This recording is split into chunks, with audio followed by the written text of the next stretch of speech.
Okay दोस्तों, अब हम सबसे पहले देखते हैं जो what is the loop law and ठीक है, एंड उसका हम एप्लीकेशन देखेंगे। इंपॉर्टेंट एप्लीकेशन है इसका व्हिटस्टोन ब्रिज, उसके बारे में भी हम देखेंगे। सबसे पहले हम देखते हैं जो लूप लॉ हमारा क्या होता है। अच्छा, इलेक्ट्रोस्टैटिक फील्ड जो है वो हमारा एक कंजर्वेटिव फील्ड है। तो अगर मान लो मेरा इनिशियल पॉइंट, मैं इसको ए मानता हूं, ये मेरा कोई एक पार्ट ऑफ सर्किट है, और मैं इस लूप के अलोंग उस चार्ज को, कोई एक चार्ज को घुमाते हुए वापस ए पर लेकर आऊंगा, तो ए का जो पोटेंशियल एनर्जी है इलेक्ट्रोस्टैटिक, उसका नेट चेंज हमारा 0 होना चाहिए। तो बेसिकली हमारा जो पोटेंशियल ड्रॉप होना चाहिए वो हमारा 0 होना चाहिए। तो in a close loop the net drop in potential will always be equals to 0. This is called the loop law. ठीक है, क्या है इसमें, इस वाले चीज को हम बोलते हैं किरचॉफ वोल्टेज लॉ और KVL, or it is simply called the loop law. किस चीज के ऊपर बेस्ड है? This is based on conservation. This is based on conservation of energy. जो टोटल हमारा एनर्जी, इलेक्ट्रोस्टैटिक एनर्जी होगा, वो हमारा कंजर्व होना चाहिए। तो उस लॉजिक से हम ये बोल सकते हैं जो हमारा टोटल पोटेंशियल का ड्रॉप होगा वो हमारा 0 होगा इन अ क्लोज्ड लूप। तो मान लो हम इस लूप में इस तरीके से गोल गोल घूम रहे हैं। अच्छा, हम लोग, मैं जो कन्वेंशन फॉलो करूंगा इसके आगे, मैं ड्रॉप को पॉजिटिव मानता हूं और गेन को नेगेटिव मानता हूं। ठीक है, तुम अपनी मर्जी से उल्टा कन्वेंशन भी फॉलो कर सकते हो, कोई फर्क नहीं पड़ता है। ड्रॉप दोनों में से एक को पॉजिटिव और एक को नेगेटिव बोलेंगे। चलो, ये वाला पॉइंट से हम घूमना चालू करते हैं। तो यहां से यहां पॉजिटिव टर्मिनल से नेगेटिव टर्मिनल पे जा रहे हो, तो हमारा होने वाला है ड्रॉप Q/C1। यहां से यहां बैटरी का पॉजिटिव टर्मिनल से नेगेटिव टर्मिनल की ओर जा रहे हो, तो ड्रॉप। यहां से यहां हमारा कैपेसिटर का, यहां पे ये वाले टर्मिनल से ये वाला टर्मिनल पे जा रहे हो, पॉजिटिव से नेगेटिव टर्मिनल, तो अगेन ड्रॉप। अब यहां पर बैटरी का नेगेटिव टर्मिनल से पॉजिटिव टर्मिनल पे जा रहे हो, गेन। तो that is the simple equation. तो Q1/C1 plus V2 plus Q2/C2 minus V1, that will be equals to 0।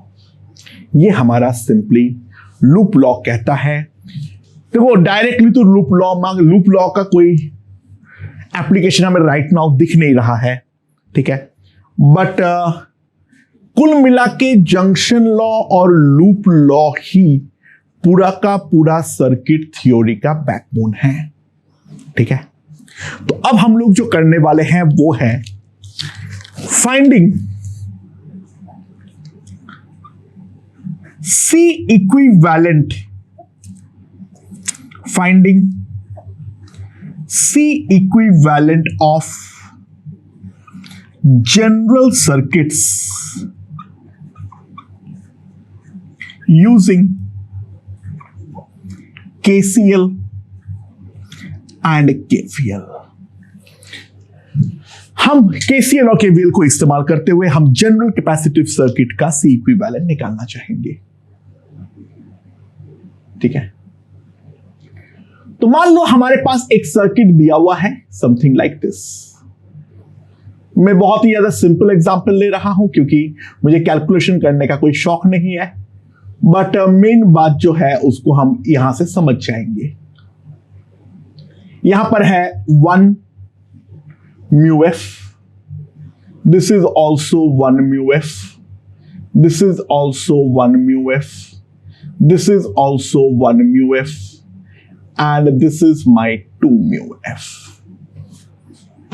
ये है हमारा सर्किट।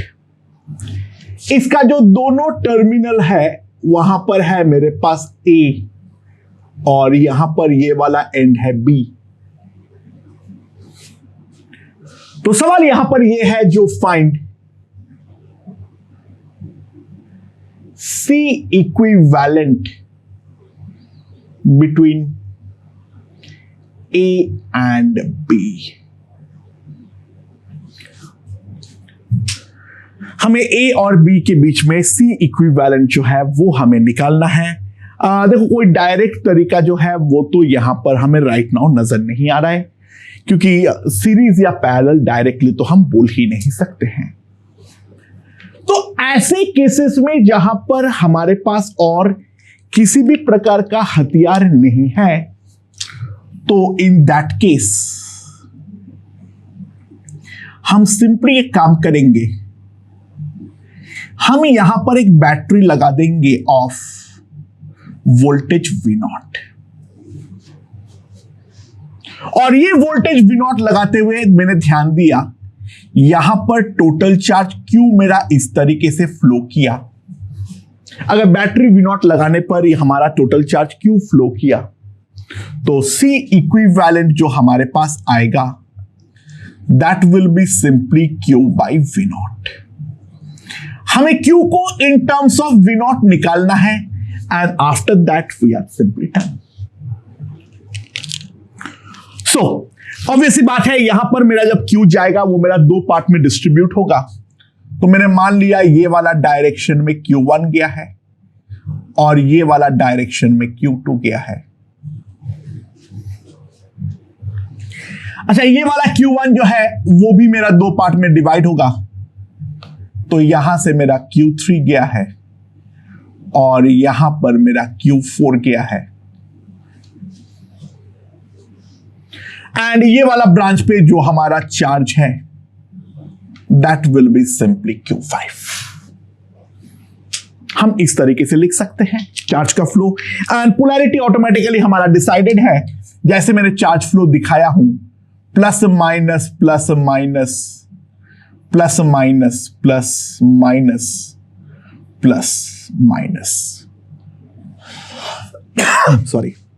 तो that is the polarity that is shown, and ये हमारा चार्जेस जो है वो मैं देख सकता हूं। अच्छा, अब हम लोग सबसे पहले जो हमारा जंक्शन लॉ है, जितना वेरिएबल को मैं रिड्यूस कर सकता हूं करूंगा, क्योंकि राइट नाउ तो हमारे पास 6 वेरिएबल्स आ रखा है, ठीक है। तो वो तो सॉल्व करना बहुत ही ज्यादा मुश्किल होने वाला है। तो मैं पहले जितना वेरिएबल रिड्यूस कर सकता हूं वो करूंगा। ये वाला पॉइंट का जंक्शन लॉ लगाते हुए मैं एक चीज लिख सकता हूं, जो Q will be simply equals to Q1 plus Q2, right. ये वाले पॉइंट के लिए Q equals to Q1 plus Q2। ऊपर वाला पॉइंट पे अगर मैं देखूं, जो मेरा Q1 होगा that will B Q3 plus Q4,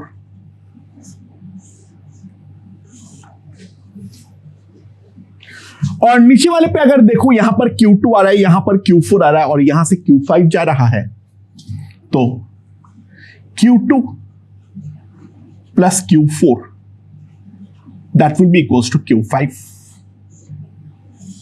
and इन दोनों इक्वेशन के सारे हम ऑटोमेटिकली देख सकते हैं, जो Q3 प्लस Q5 भी ऑटोमेटिकली हमारा Q हो जाएगा, ठीक है। ये कोई अलग इक्वेशन नहीं है, डायरेक्टली हम यहां से देख सकते हैं। तो हमने जंक्शन लॉ जो है वो मैंने सारे के सारे यहां पर अप्लाई कर दिया हूं। तो मेरे पास इन सारे वेरिएबल्स को रिड्यूस करते हुए जो आएगा, जो मुझे मानना पड़ेगा मैं केवल उतना ही मानूंगा, ध्यान देना। ऊपर वाले प्लेट पे मान लेता हूं प्लस Q1 माइनस Q1, तो ऑटोमेटिकली मेरे पास यहां पर जो नीचे वाला हो जाएगा that will B plus Q minus Q1 minus Q1 यहां पर plus Q2 minus Q2 automatically. So automatically यहां पर जो हमारे पास आ जाएगा, क्योंकि यहां पर तो मुझे एक नया वेरिएबल मानना पड़ेगा, तो ये वाले प्लेट पे जो है वो मेरे पास आ जाएगा Q1 minus Q2 Q1 minus Q2।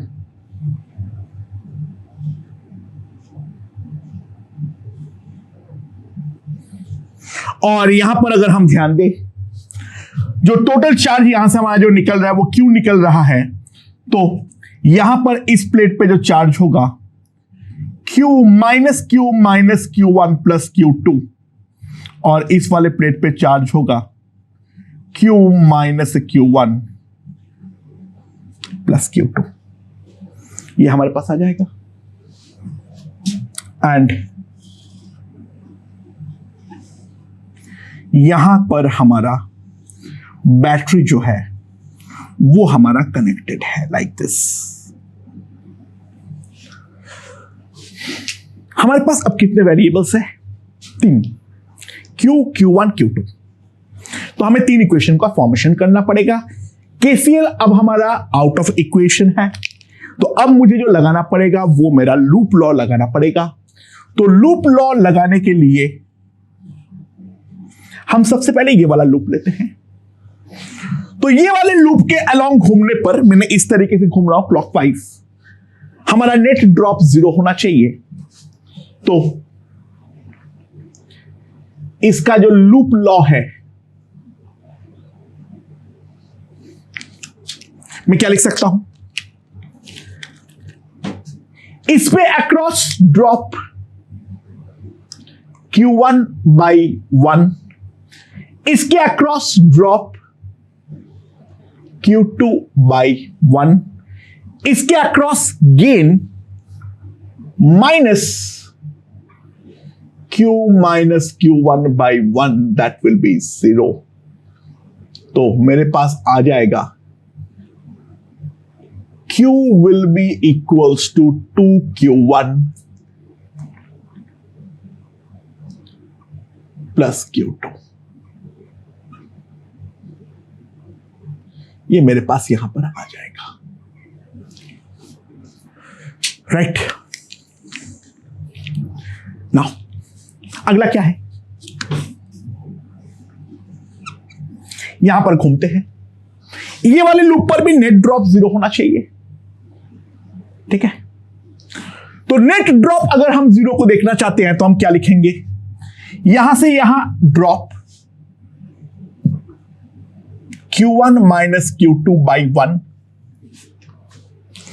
यहां से यहां गेन माइनस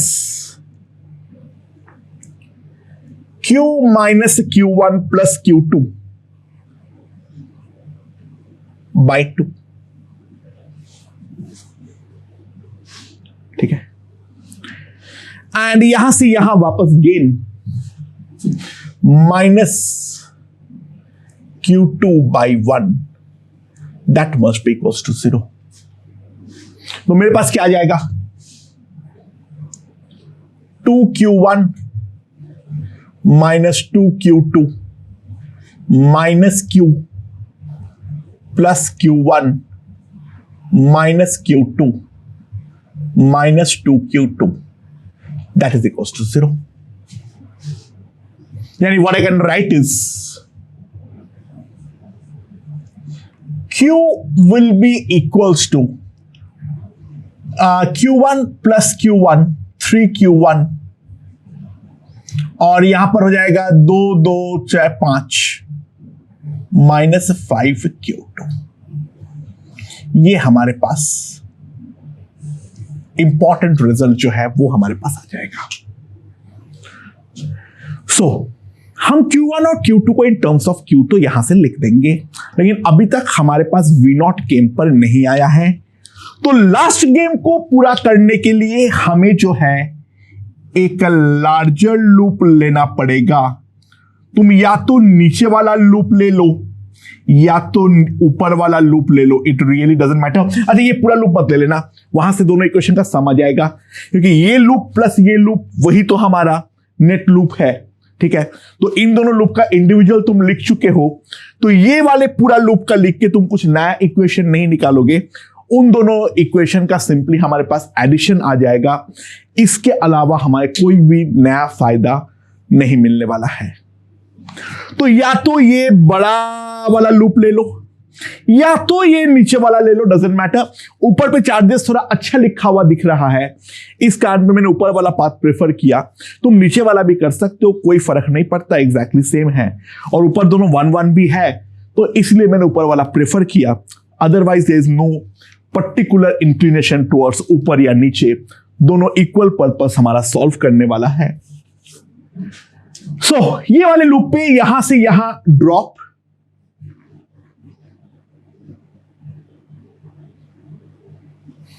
यहां से यहां ड्रॉप, यहां से यहां गेन। तो हमारे पास सिंपली आ जाएगा 2Q1 minus Q2 that will be equals to V0. 2Q1 minus Q2 that will be simply equals to V0. ठीक है, तो क्या आ जाएगा मेरे पास? मुझे अब Q1 और Q2 को इन टर्म्स ऑफ Q जो है वो लिखना पड़ेगा। तो हमारे पास जो इक्वेशंस है that will be 2Q1 plus Q2 that is Q, 3Q1 minus 5Q2 that is also equals to Q। Solve करने का सिंपल तरीका, पहले इसको इंटू 5 कर दो, तो पहला जो हमारे पास आ जाएगा that will B 13Q1 6Q, Q1 will be equals to 6Q by 13। ठीक है, ये मेरे पास आ जाएगा Q1 का वैल्यू 6Q by 13। एंड इसको यहां पर अगर हम पुट कर दे तो Q2 जो आ जाएगा that will be Q minus 2Q1, so that will be Q minus 12Q by 13, so that will be equals to Q by 13। तो मेरे पास Q1 और Q2 का वैल्यू जो है वो आ चुका है। तो सिंपली हम जो देख सकते हैं 2 into Q1 minus Q2 that will be equals to V0। तो 12 माइनस 11 यानी 11 by 13Q that will be simply equals to V0। तो Q by V0 मेरे पास आ जाएगा 13 by 11 mu F। And Q by V0 का जो वैल्यू है वही तो हमारा C इक्विवेलेंट है, वही तो हमारा डेफिनेशन था। तो उस चीज से डेफिनेशन से हम डायरेक्टली लिख सकते हैं जो C इक्विवेलेंट होगा that will B 13 by 11 mu F। ठीक है, तो इस टाइप का जो रैंडम सर्किट है वो रैंडम सर्किट का जो अगर C इक्विवेलेंट हमें निकालने के लिए बोले तो हमारे पास तो कोई पॉसिबिलिटी नहीं है।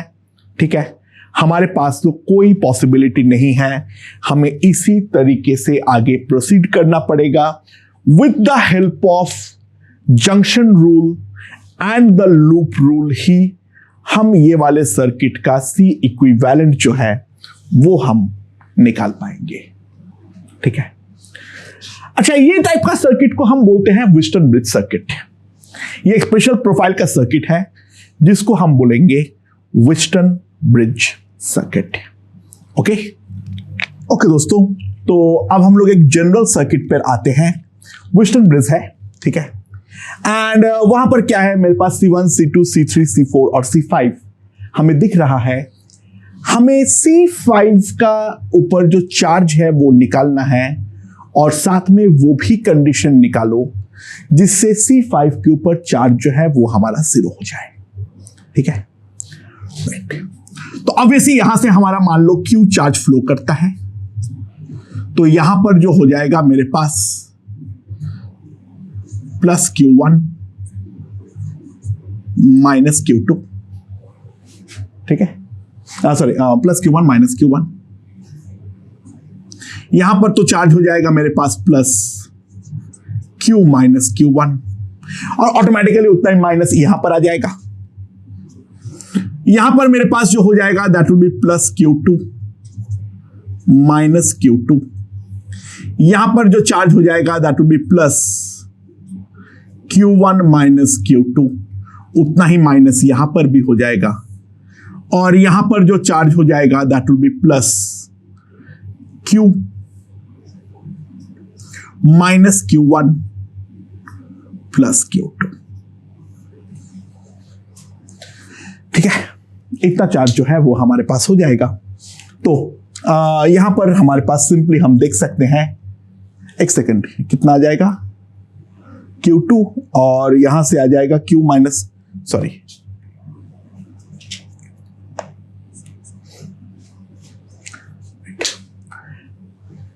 कुछ गड़बड़ कर रहा हूं मैं। यहां से Q1, यहां पर Q2, तो यहां पर Q2 चार्ज एंटर कर रहा है, नहीं सही किया, पहले की सही किया था मैंने, हाँ ठीक है, सॉरी ये मेरे पास आ जाएगा और टोटल चार्ज जो बाहर निकल रहा है इन दोनों को ऐड करके देख लो, वो भी तो हमारा Q ही आ रहा है, वो तो होना ही पड़ेगा, that's for sure। तो मुझे Q2 निकालने से मतलब है, बाकी चीजों से कोई मतलब नहीं है, ठीक है।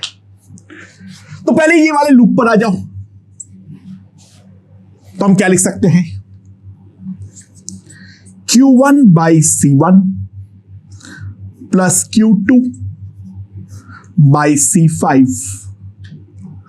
Minus Q minus Q1 by C2 that will be equals to 0। ये चीज हम डायरेक्टली लिख सकते हैं। दूसरा ये वाले लूप पे आ जाओ,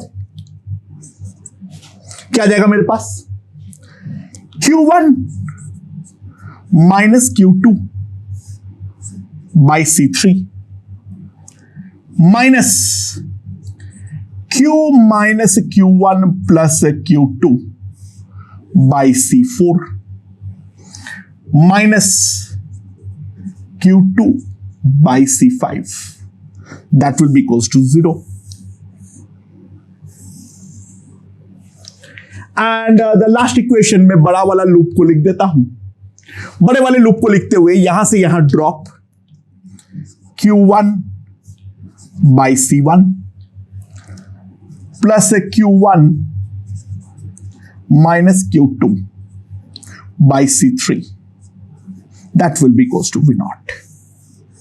तो ये 3 लूप रूल हमारा लग चुका है, इनके सहारे मुझे Q2 का वैल्यू जो है वो हमें निकालना है, ठीक है। अच्छा, सबसे पहला वाला इक्वेशन मेरे पास क्या आ जाएगा, Q1 by C1, Q1 into 1 by C1 plus 1 by C2 plus Q2 divided by C5 that will be equals to Q by C2। ये वाले इक्वेशन में मेरे पास क्या आ जाएगा, Q1 into 1 by C3 plus 1 by C4, ठीक है, minus Q2 into 1 by C3 plus 1 by C4 plus 1 by C5 ये मेरे पास आ जाएगा plus Q by C4, sorry, equals to Q by C4। ये हमारे पास दूसरा इक्वेशन आ जाता। एंड लास्ट वाला इक्वेशन को अगर हम ध्यान दें तो मेरे पास आ जाएगा Q1 1 by C1 plus 1 by C3 minus Q2 by C3, that will be equals to V0। हमें जो है वहां पर Q और Q1 को एलिमिनेट करना पड़ेगा, Q और Q1 को एलिमिनेट करना पड़ेगा। नाउ लास्ट वाला इक्वेशन में Q1 और Q2 है, तो इन दोनों इक्वेशन से मैं Q को एलिमिनेट कर देता हूं। तो एक काम करो, इस वाले को C4 से डिवाइड करो, नीचे वाले को C2 से डिवाइड करो, तो हमारे पास आ जाएगा Q1 by C4 1 by C1 plus 1 by C2 plus Q2 by C4 C5, और अब नीचे वाले को Q2 से डिवाइड कर दो, C2 से डिवाइड कर दो, तो मेरे पास आ जाएगा Q1 by C2 1 by C3 plus 1 by C4 minus Q2 by C2 1 by C3 1 by C4 plus 1 by C5। सो सारे Q1 को एक साथ कर लो, क्या जाएगा, उसको उस तरफ ले जाओ, C2 C3 plus C2 C4 minus C1 C4 minus C2 C4, ये Q1 का टर्म्स हो जाएगा। That will be equals to Q2 into 1 by C4 C5 plus 1 by C2 C3 plus 1 by C2 C4 plus 1 by C2 C5। ये वाला term जो है वो तो हमारा कट हो गया है, तो हमें Q1 in terms of Q2 जो है वो आ चुका है। तो Q2 by C3 will be equals to Q1 into 1 by C1 plus 1 by C3 minus V0।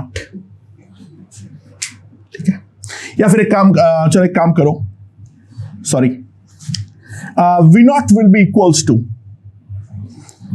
Q1 को हम पुट कर देते हैं यहां पर, Q2 इंटू ये खतरनाक divided by 1 by C2 C3 minus 1 by C1 C4 into मेरे पास जो आ जाएगा that will B 1 by C2 1 by C1 plus 1 by C3 minus Q2 by C3, ये हमारे पास आ जाएगा। ठीक है, और यहां पर सॉल्व करते हुए हमारे पास Q2 का वैल्यू जो है वो हमारे पास आ जाएगा। एंड ये वाला वैल्यू आने के बाद, यहां पर ये वाला इक्वेशन जो है, यहां से Q1 का वैल्यू हमने पुट कर दिए, और Q1 का वैल्यू पुट करने के बाद हमारा Q2 जो है वो इन टर्म्स ऑफ V0 जो है वो हमारे पास आ चुका है। ठीक है, तो अब सवाल यहां पर यह है, जो Q2 हमारा 0 होने का कंडीशन क्या है। अब एक चीज ध्यान दो, ये वाला जो है ये तो हमारा हमेशा ही एक पॉजिटिव क्वांटिटी है, ये भी हमेशा ही एक पॉजिटिव क्वांटिटी है। ये वाला क्वांटिटी को 0 अगर Q2 को अगर मैं जीरो कर रहा हूं तो ये वाला क्वांटिटी तो डेफिनेटली जीरो हो जाएगा। यहां पर तो कुछ नहीं है। तो try to realise left hand side में हमारा V0 है, तो this quantity must be zero, तभी तो 0/0 फॉर्म फंसेगा। और 0/0 फॉर्म फंसने के लिए 0/0 फॉर्म फंसने के लिए हम लिमिट लगाएंगे और उस लिमिट का वैल्यू जो होगा वो हमारा V0 के इक्वल होगा। पूरा हम Q2 को सॉल्व करने की जरूरत नहीं है, बट ये पूरा इक्वेशन को देख के हम बोल सकते हैं जो नीचे वाला क्वांटिटी भी हमारा जीरो होना ही पड़ेगा। अदरवाइज अगर ये जीरो के अलावा कुछ भी हुआ, ये मेरा साइड जो है वो जीरो हो जाएगा और ये मेरा एक नॉन जीरो क्वांटिटी है, तो इक्वेशन जो है वो हमारा इनवैलिड बन जाएगा। तो इक्वेशन का वैलिड करने के लिए ये वाला चीज जीरो होना चाहिए। Therefore for Q2 to be 0, 1/C2 C3 must be equals to 1/C1 C4. यानी what I can see is C1/C3 will be equals to C2/C4. और जहां पर हमारा Q2 0 होता है, ठीक है, such conditions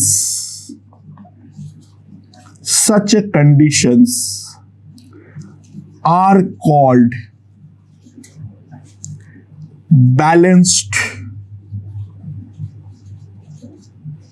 Wheatstone-Bridge circuit. This is called a balanced Wheatstone-Bridge circuit. तो बैलेंस Wheatstone-Bridge सर्किट होने का कंडीशन ये है, जो हमारा, इसको ऐसे भी लिख सकते हो तुम उल्टे तरीके से, C1/C2 can be written as C3/C4, यानी this by this, अगर this by this हुआ तो in that case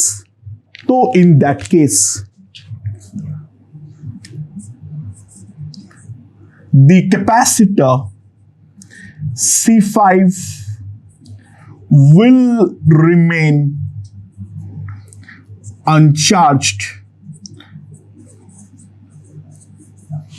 The capacitor C5 will remain uncharged. That implies it can be taken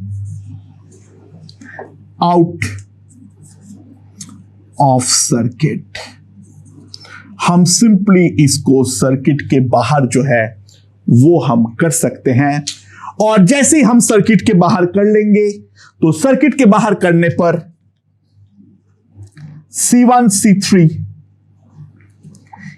in series, C2 C4 in series, and they together are in parallel. They together are in parallel. तो हमारे पास simply हम देख सकते हैं जो हमारा C equivalent है, that C equivalent will be simply equals to C1 C3 in series, that is C1 C3 by C1 plus C2, or C2 C4 in series, C2 C4 by C2 plus C4, और ये दोनों का आपस में parallel है, तो that will be the equivalent capacitance of the circuit. ठीक है, अच्छा, इसका और क्या मतलब है, एक बात ध्यान दो। यहां पर अगर मैं पॉइंट मार्क करता हूं x, और यहां पर मैं अगर पॉइंट मार्क करता हूं y, तो इन बैलेंस्ड Wheatstone bridge circuit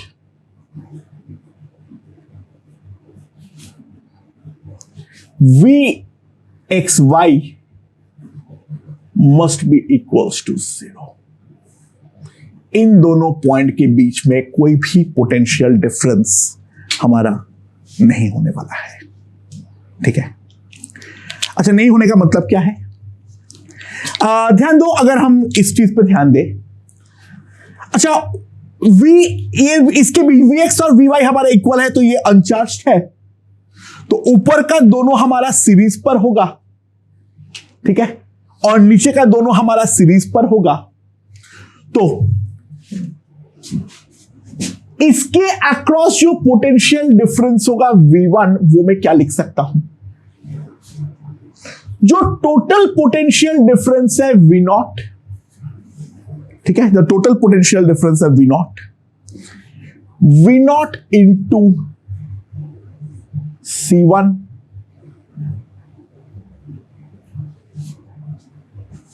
ठीक है, ये हमारे पास आने वाला है।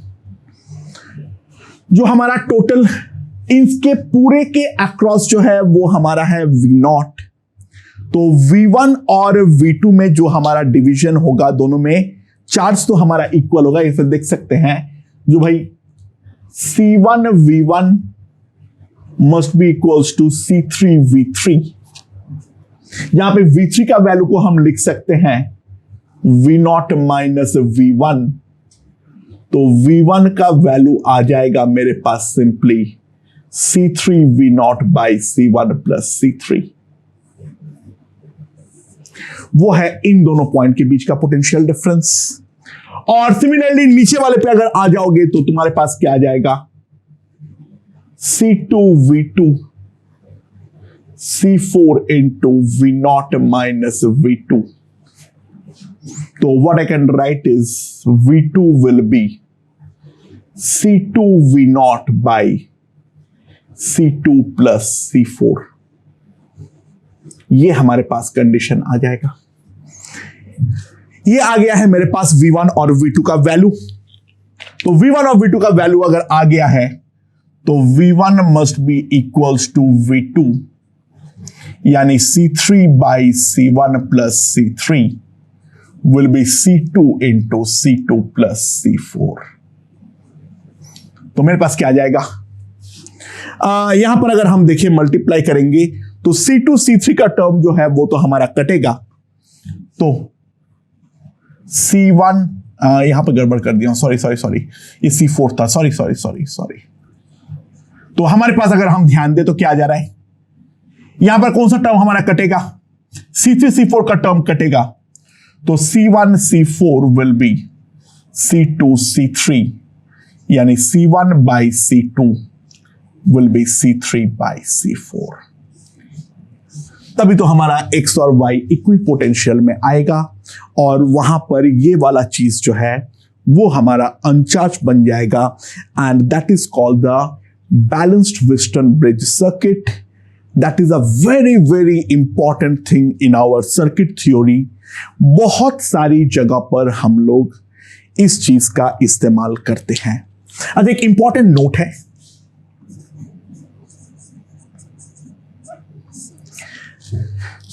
इसका अगर 4 नोड है ए बी और एक्स वाई, ठीक है, ध्यान देना, if a Wheatstone bridge is balanced about A B, then it is balanced about XY। अगर हमारा वो AB के अबाउट बैलेंस्ड है तो XY के अबाउट बैलेंस्ड होगा, यानी C5 and battery are interchangeable. C5 and battery are interchangeable.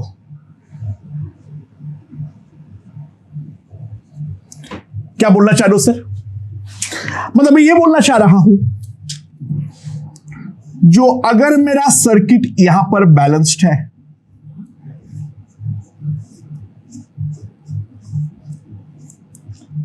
क्या है, C1 C2 C3 C4, ये अगर मेरा बैलेंस्ड है, यहां पर 0 0 चार्ज है,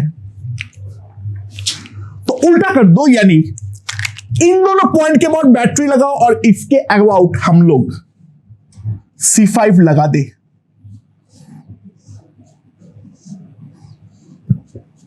यानी same circuit C1 C2 C3 C4 C5 sorry, बस अब यहां पर C5 लगा दे और यहां पर बैटरी लगाए, तो भी ये बैलेंस्ड ही रहेगा।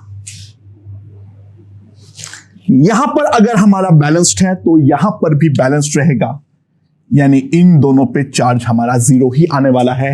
रीजन इज प्रीटी सिंपल, ये वाले का बैलेंसिंग कंडीशन है C1 by C2 will be equals to C3 by C4। So C1 by C3 will be C2 by C4 and ये कंडीशन फॉलो होने पर ये तो हमारा डेफिनेटली बैलेंस हो जाएगा। C1 by C3 will be C2 by C4, तो ये भी हमारा बैलेंस्ड है। यानी अगर A और B के अबाउट हमारा सर्किट बैलेंस्ड है तो X और Y के अबाउट भी हमारा बैलेंस्ड होगा, यानी बैटरी और ये जो बीच का कैपेसिटर है ये दोनों आपस में इंटरचेंजेबल है। इस चीज पे हम इंपॉर्टेंट तरीके से ध्यान दें, ठीक है, is a very important concept. तो हमने जनरल व्हिटस्टोन ब्रिज सर्किट देख लिए हैं, उनका कैपेसिटेंस कैसे निकालते हैं, सी इक्विवेलेंट कैसे निकालते हैं वो भी हमने देख लिए हैं। बैलेंसिंग कंडीशन देखे हैं, बैलेंसिंग कंडीशन में इन दोनों पॉइंट के अबाउट जो है हमारा पोटेंशियल डिफरेंस जो है वो हमारा 0 होने वाला है, वो भी हमने देख लिए हैं। एंड फाइनली जो चीज हम देख सकते हैं दैट इज जो हमारा बैलेंसिंग कंडीशन है वो बैटरी और द बैलेंस्ड कैपेसिटर के रेस्पेक्ट में हमेशा इंटरचेंजेबल होता है, राइट। अरे बहुत बार व्हिटस्टोन ब्रिज जो है वो हमें डायरेक्टली दिखता नहीं है, लेकिन वो व्हिटस्टोन ब्रिज होता है। तो ये जो सर्किट हम दिखा रखे हैं, we have to find the C equivalent between A and B, ठीक है। तो ये वाला पॉइंट ए है, तो ये वाला पॉइंट भी ए है। मैंने अपने मर्जी से ये वाला पॉइंट को एक्स और ये वाला पॉइंट को वाई मार्क कर देता हूं। तो मैंने यहां पर 4 पॉइंट मार्क कर दे रहा हूं, ए बी एक्स और वाई। तो गौर से ध्यान दो, ए से एक्स हमारे पास ऊपर का सी है,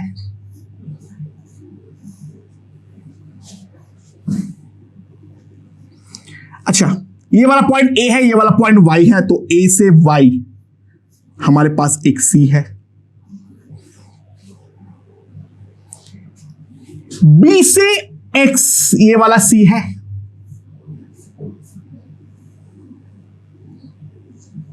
और बी से वाई यहां पर हमारे पास सी है, और इसके अलावा एक्स और वाई के बीच में ये वाला सी है।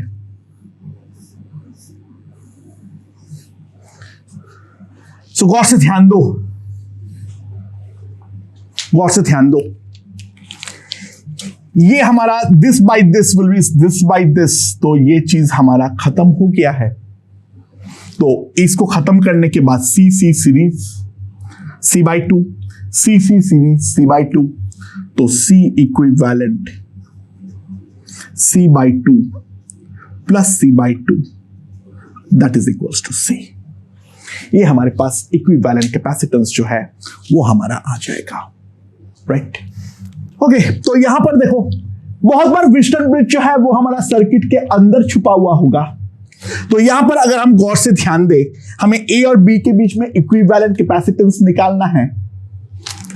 तो ये जो सर्किट का पार्ट है, अगर मैं केवल उतने पार्ट को एनालाइज करूं तो ध्यान देना ये दोनों पॉइंट इक्विपोटेंशियल होगा, क्योंकि ये वाला सर्किट को अगर मैं तमीज से ड्रॉ करूं, ये वाला पार्ट, इसको एक बार भूल जाओ 4C को, वो तो लास्ट में पैरेलल में ऐड होने वाला है। केवल इतना पार्ट ऑफ सर्किट में C/2C is C/2C, तो this capacitor is completely gone, this capacitor is completely gone. तो यहां पर भी हमारा बैलेंस व्हिटस्टोन ब्रिज था, तो सर्किट के अंदर इंटरनली भी हमारा व्हिटस्टोन ब्रिज एलिमेंट जो है वो हमारा एग्जिस्ट कर सकता है। तो C इक्विवेलेंट हमारे पास क्या आ जाएगा, ऊपर का लाइन सीरीज C/2, नीचे का लाइन का सीरीज C, ये वाले लाइन का सीरीज 4, और वो तीनों आपस में पैरेलल, तो हमारे पास आ जाएगा 4C 5C plus C/2, that will be equals to 5.5C। ये हमारा C इक्विवेलेंट आ जाएगा। ओके, तो बहुत बार क्या होता है, हमारा व्हिटस्टोन ब्रिज जो है वो छुपा हुआ होता है, हमें डायरेक्टली जो है वो दिखता नहीं है, लेकिन होता तो वो व्हिटस्टोन ब्रिज ही है। गौर से ध्यान दो, ये वाले सर्किट पे हमें A और B के अबाउट C इक्विवेलेंट निकालना है। ये वाला पॉइंट X है तो ये वाला पॉइंट भी X है, और ये वाला पॉइंट Y है तो ये वाला पॉइंट भी Y है। तो सर्किट को एक बार रिड्रॉ कर लेते हैं। यहां पर है A, यहां पर है X, यहां पर है B और यहां पर है Y। अच्छा, A से X हमारे पास 12 है, और A से X हमारे पास 23 है। ठीक है,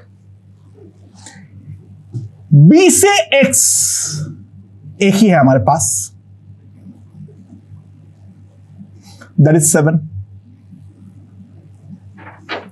अच्छा, A से Y हमारे पास तो एक ही है,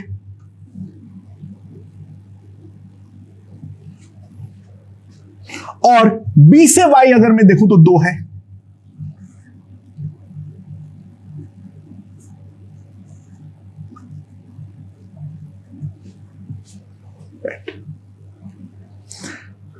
सो अब इन दोनों के बीच में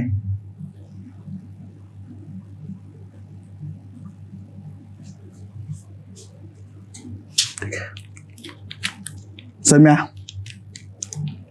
सॉरी, मैंने थोड़ा सा गलत ड्रॉ किया हो कहीं पर, एक सेकंड रुक जाओ। सॉरी, यहां पे 1 μF दिया हुआ था, sorry sorry sorry sorry sorry sorry. ये हमारा सर्किट है ना। 12 और 13 जो है वो हमारे पास क्या है, 35 है। तो ये वाला सर्किट जो हो जाएगा, ये मेरे पास हो जाएगा 35 μF, ये मेरे पास हो जाएगा 7 μF, ये हमारे पास हो जाएगा 10 μF, ये हमारे पास हो जाएगा 2 μF। नाउ 35/10 कितना होता है, 7/2। ये भी इधर भी कितना है, 7/2। तो ये वाला हमारा खत्म हो गया। ये चीज तो हम देख सकते हैं साफ साफ। तो C इक्विवेलेंट कितना हो जाएगा, ऊपर वाला लाइन का C इक्विवेलेंट प्लस नीचे वाले लाइन का C इक्विवेलेंट, तो कितना हो जाएगा, 35/6 प्लस 10/6 यानी 45/6। तो हमारे पास कितना आ जाएगा, 7.5 microfarad. So that is the effective capacitance between A and B. That is the equivalent capacitance. तो बहुत बार हमें व्हिटस्टोन ब्रिज छुपा हुआ होता है, दिखता नहीं है, लेकिन होता तो व्हिटस्टोन ब्रिज ही है वो। ओके दोस्तों, तो अगला सर्किट ये है, तो हमें ए और बी के बीच में जो इक्विवेलेंट कैपेसिटेंस है वो हमें यहां पर निकालना है। तो कैसे निकालेंगे? अच्छा, ये वाला पॉइंट ए है, ठीक है, ये वाला पॉइंट ए है, तो ये वाला पॉइंट को अगर हम x मार्क कर देते हैं तो ये वाला पॉइंट भी तो हमारा x है, और यहां पर हमारा b है, ठीक है। ये वाला पॉइंट को अगर मैं y मार्क कर देता हूं तो ये वाला पॉइंट भी तो हमारा y है, और ये वाला पॉइंट हमारा x है, ठीक है। मैंने मार्क कर दिया यहां पर। जो स्ट्रेट वायर से कनेक्टेड है वो हमारा दोनों पॉइंट सेम ही होने वाला है। तो अब हम लोग सर्किट को रिड्रॉ करने पे उतर आते हैं एक बार के लिए। तो यहां पर अगर हमारा A है और यहां पर हमारा X है, यहां पर हमारा Y है, यहां पर हमारा B है। देखो, जरूरी नहीं है बैलेंस व्हिटस्टोन ब्रिज बने, व्हिटस्टोन ब्रिज बनना जरूरी है, balance is a special case, ठीक है। तो क्या आएगा मेरे पास? A से X से 2 है और 4 है, तो ये दोनों तो हमारा पैरेलल में है, तो यहां पर तो डायरेक्टली हमारे पास आ जाएगा 6 μF। A से Y एक ही है हमारे पास, केवल और केवल, दैट इज 12।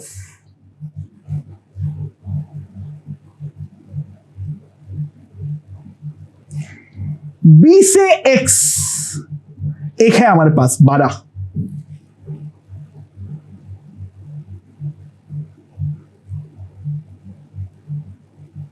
B से Y एक 13 है और एक 11 है, तो उन दोनों का पैरेलल में है। Wow, we have got the balance. 6, 12, 12, 24, we have got the balance. And X and Y के बीच में अगर देखना है हमें, तो यहां पर हमारे पास एक 6 है और यहां पर एक 5 है, तो यहां पर बीच में हमारे पास 11 μF है। That is the equivalent circuit, but we have got the balance। तो बैलेंस होने के कारण ये वाला पार्ट जो है वो हमारा समाप्त हो चुका है। यहां पर इस तरीके से पॉइंट मार्क करके पहले व्हिटस्टोन ब्रिज बना लो। बैलेंस होगा या बैलेंस नहीं होगा वो तो हमारा सेकेंडरी केस है, बाकी व्हिटस्टोन ब्रिज पहले बना लो, ये उसको सॉल्व करना जो है वो हमें आता है। मल्टीपल कैपेसिटर के केस में this method generally works, so try it once. हाँ, अगर बहुत ज्यादा कैपेसिटेंस है तो बात अलग है, otherwise this method generally works. So हमारे पास जो आ जाएगा that will be C equivalent 6 और 12 का सीरीज, 6 into 12 by 18, 12 और 24 का सीरीज, तो यहां पर हो जाएगा 3, मतलब हो जाएगा 4, यहां पर हो जाएगा 8, तो 12 microfarad. So that is the concept of Wheatstone bridge and the balanced Wheatstone bridge. अब हम लोग एक चीज करने वाले हैं, that is the reverse Wheatstone bridge or cross Wheatstone bridge circuit। अब हम लोग देखने वाले हैं एक नया चीज, that is the reverse Wheatstone bridge और the cross Wheatstone bridge circuit. ये हमारा एक बहुत ही ज्यादा स्पेसिफिक कंडीशन है, ध्यान देना। दिखता तो ये व्हिटस्टोन ब्रिज की तरह ही है, ठीक है।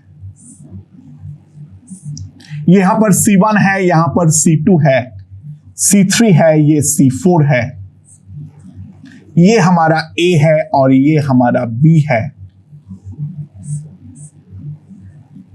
यहां पर हमारा C5 है। सो रिवर्स व्हिटस्टोन ब्रिज में कंडीशन क्या है? C1 by C2 will be equals to C4 by C3. That is the condition of the reverse Wheatstone bridge. यानी this by this is this by this, यानी this two are identical type and this two are identical type. इस वाले चीज को हम बोलते हैं reverse Whitton bridge. अरे क्योंकि देखो बैटरी हम ऐसे पॉजिटिव नेगेटिव कनेक्ट करें या नेगेटिव पॉजिटिव कनेक्ट करें, डजंट मैटर, दोनों केस में सर्किट में क्यू चार्ज एंटर करेगा, वो तो ऑब्वियस है। C equivalent is direction independent. तो क्योंकि इन दोनों कैपेसिटर सिमेट्रिक है और ये दोनों कैपेसिटर सिमेट्रिक है, तो रिवर्स व्हिटन ब्रिज में हमें केवल एक फायदा मिलता है।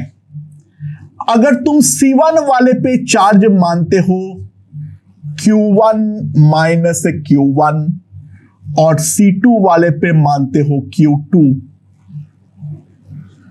माइनस Q2, तो C4 वाले पे भी मान लो प्लस Q1 माइनस Q1 और C3 वाले पे भी मान लो Q2 and minus Q2।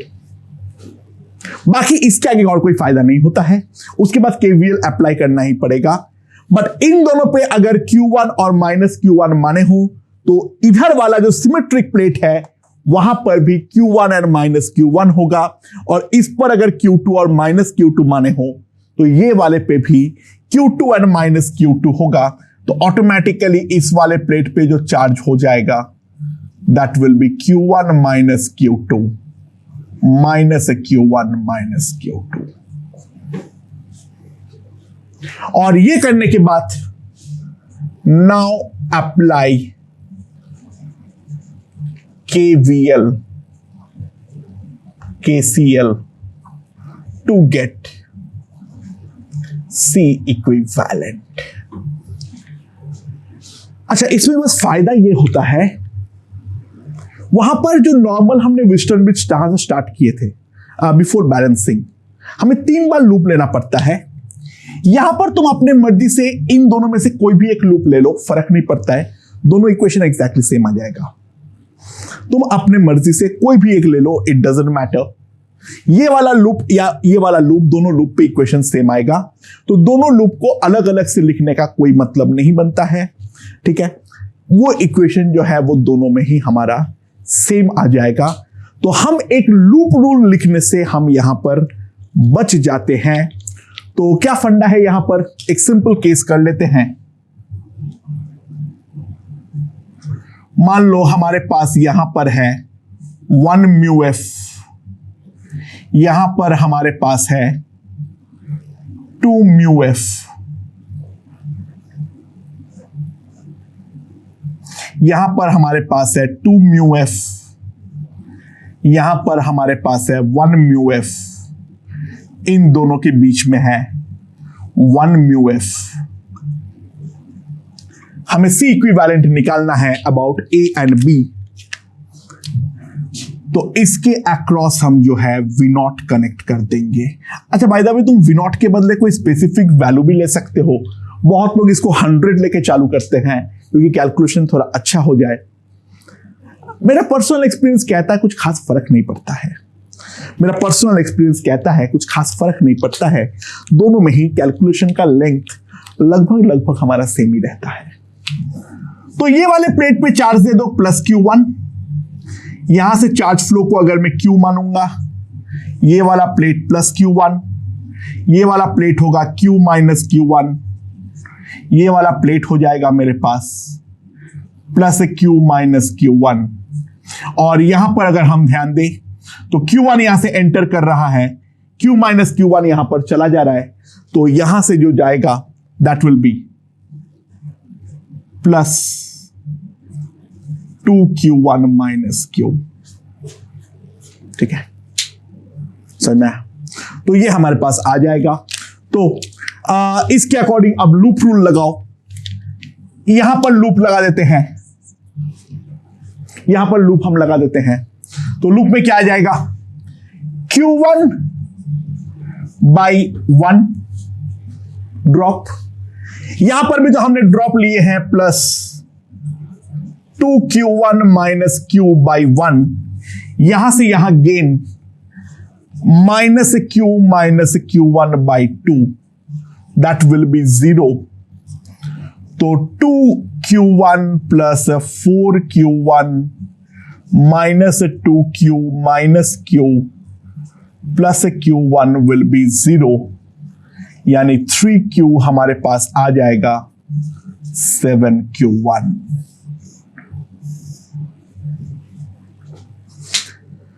Three Q हमारे पास सिंपली आ जाएगा यहां पर 7q1. That's the first relation.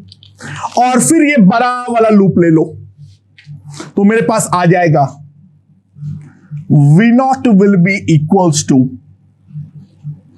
q1 by 1 drop plus a q minus a q1 by 2. That's the drop. ठीक है, तो ये हमारे पास आ जाएगा. तो that will be q1 plus q plus q1 by 2.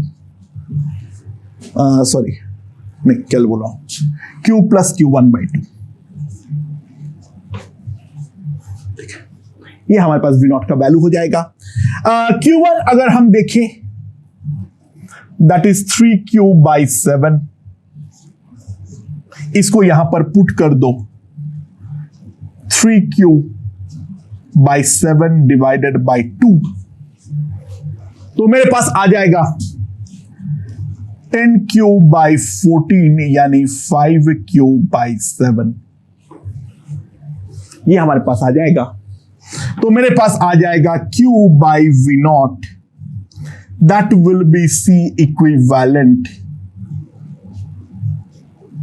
7 by 5 microfarad. तो ये है हमारा रिवर्स व्हिटस्टोन ब्रिज. कोई ज्यादा फायदा नहीं मिलता है, बस एक इक्वेशन लिखने से हम बच जाते हैं. तो क्रॉस में अगर हमारा सिमेट्री हो तो इन दैट केस हम ये वाला तरीका जो है वो हम अपनाते हैं, क्योंकि सर्किट को तो मालूम नहीं पड़ेगा, दोनों तरफ से एंट्रेंस तो उसको सिमिलर ही नजर आने वाला है. तो लूप रूल के रिगार्डिंग जो हमारा एप्लीकेशन है that is done. And now we move on to some specific symmetric circuits. Let's see.